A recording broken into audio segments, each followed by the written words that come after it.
Shalom, jumpa lagi dengan saya.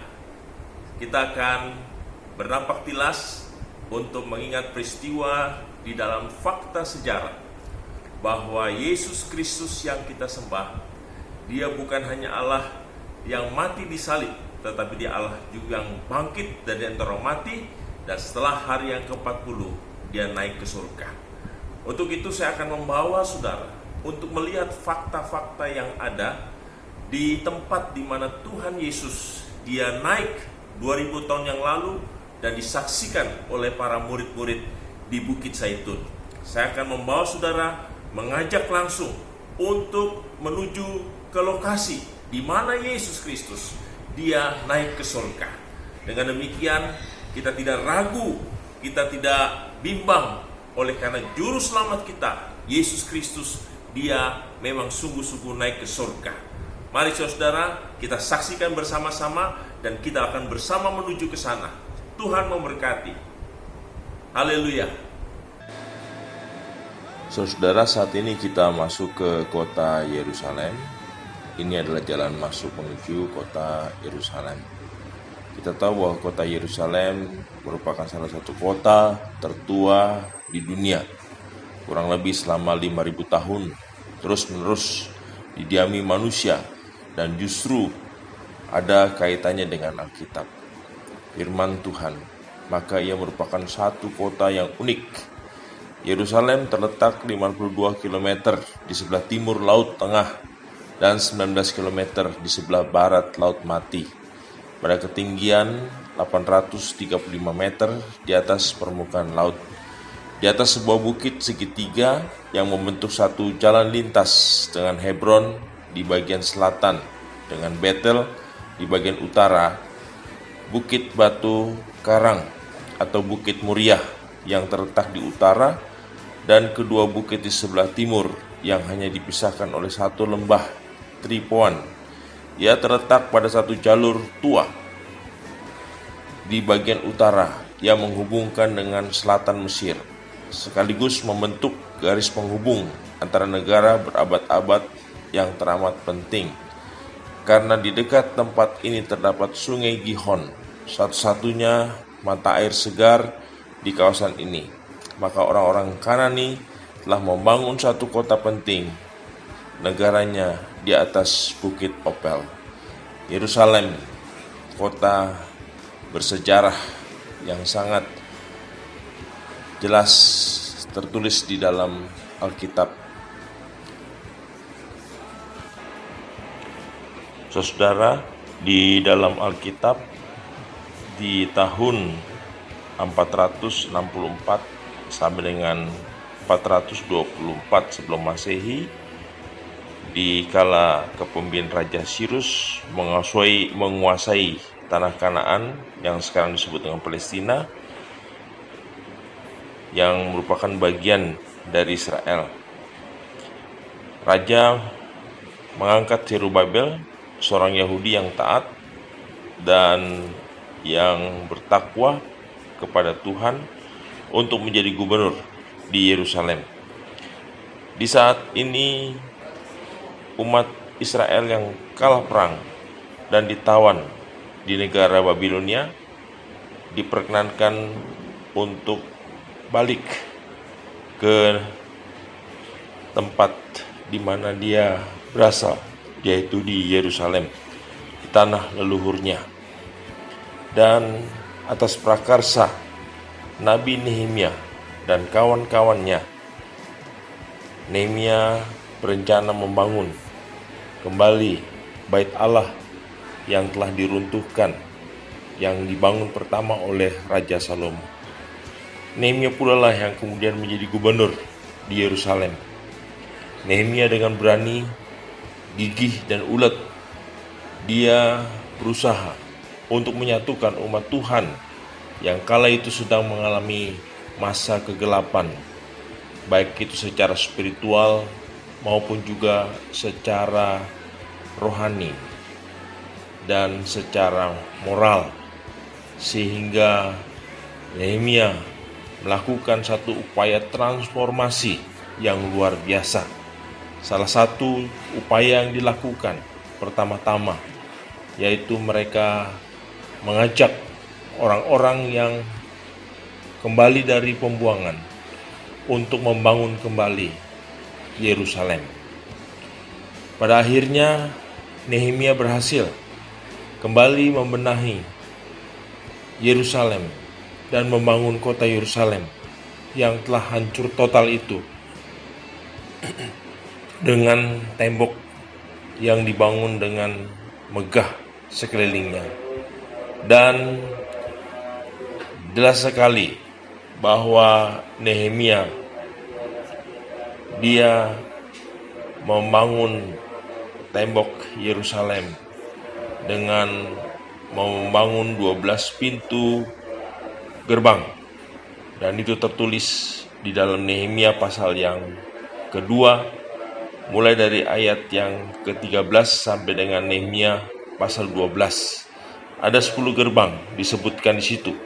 Yang pertama gerbang lembah, yang kedua gerbang mata air, yang ketiga gerbang domba, yang keempat gerbang ikan, yang kelima gerbang tua atau lama, yang keenam gerbang baja atau pupuk, yang ketujuh gerbang air, yang kedelapan gerbang kuda, yang kesembilan gerbang timur, yang ke-10 gerbang Mikpat, yang ke-11 gerbang Efraim, yang ke-12 gerbang tawanan.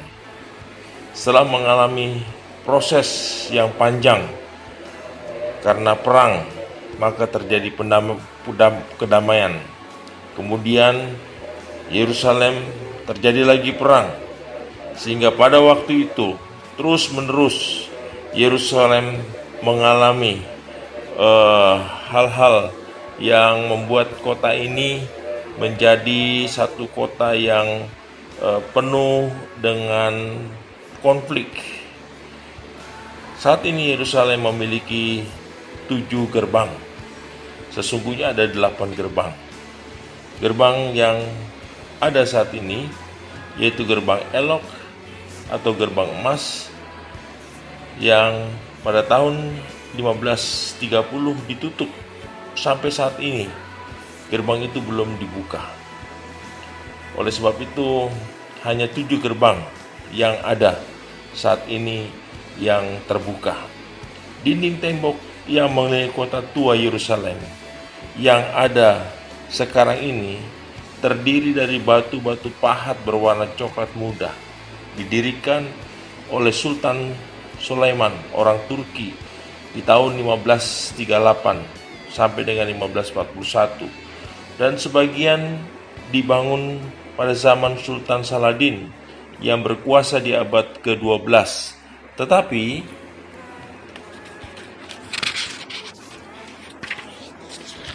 ada juga bagian-bagian yang dibangun di zaman Herodes Agripa. Dinding tembok yang dibangun di atas puing-puing pondasi bekas bangunan Romawi yang terkenal bernama Benteng Aemilia Capitolina. Panjang dinding tembok sekitar 4 km, tingginya bervariasi antara 12 meter sampai 18 meter, dan ada 34 menara, 8 pintu gerbang, yaitu 4 pintu gerbang utama, 2 pintu gerbang yang agak kecil, ke-7 pintu gerbang yang kini berfungsi sebagai pintu keluar masuk kota Yerusalem yang disolir oleh pagar dinding tembok yang kokoh dan tinggi. Itu masing-masing adalah di sebelah utara ada 3 gerbang, yaitu gerbang baru, 2 gerbang Damaskus, 3 gerbang Herodes. Di sebelah timur ada 2 gerbang, gerbang singa atau gerbang Stefanus, gerbang Elok atau gerbang emas Golden Gate yang sejak tahun 1530 sampai kini masih tertutup. Di sebelah selatan ada 2 gerbang, gerbang baja atau gerbang pupuk, dan gerbang Sion. Di sebelah barat hanya ada 1 gerbang, yaitu gerbang Yapo atau gerbang Yeftah. Demikian informasi mengenai kota Yerusalem. Saudara yang dikasih Tuhan, sebagaimana kita ketahui bahwa kota Yerusalem dibagi 2 daerah. Yang pertama yaitu yang disebut dengan Bukit Zaitun, dan yang kedua adalah Bukit Sion. Tempat di mana kita memandang dan berdiri saat ini, kita ada di Bukit Zaitun, di mana diyakini bahwa Tuhan Yesus naik dari surga di tempat ini, tepatnya di Kapel Kenaikan. Dan kalau kita melihat saat ini dari gereja Domingus Flevit, yaitu gereja yang disebut Yesus Menangis, maka kita bisa memandang kota Yerusalem dengan ciri masjid kubah kuning yang disebut dengan Dome of the Rock. Di situ dibangun tempat bait Allah yang dibangun oleh Salomo maupun juga Nehemia, sebagaimana sudah saya jelaskan di atas.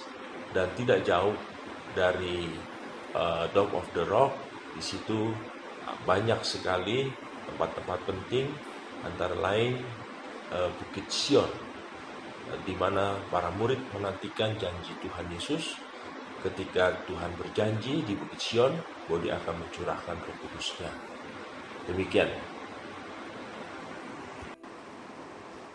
Kapel Kenaikan Yesus Kristus adalah tempat yang terletak di Bukit Zaitun. Kapel ini diyakini sebagai tempat di mana Yesus naik ke surga 40 hari setelah kebangkitannya.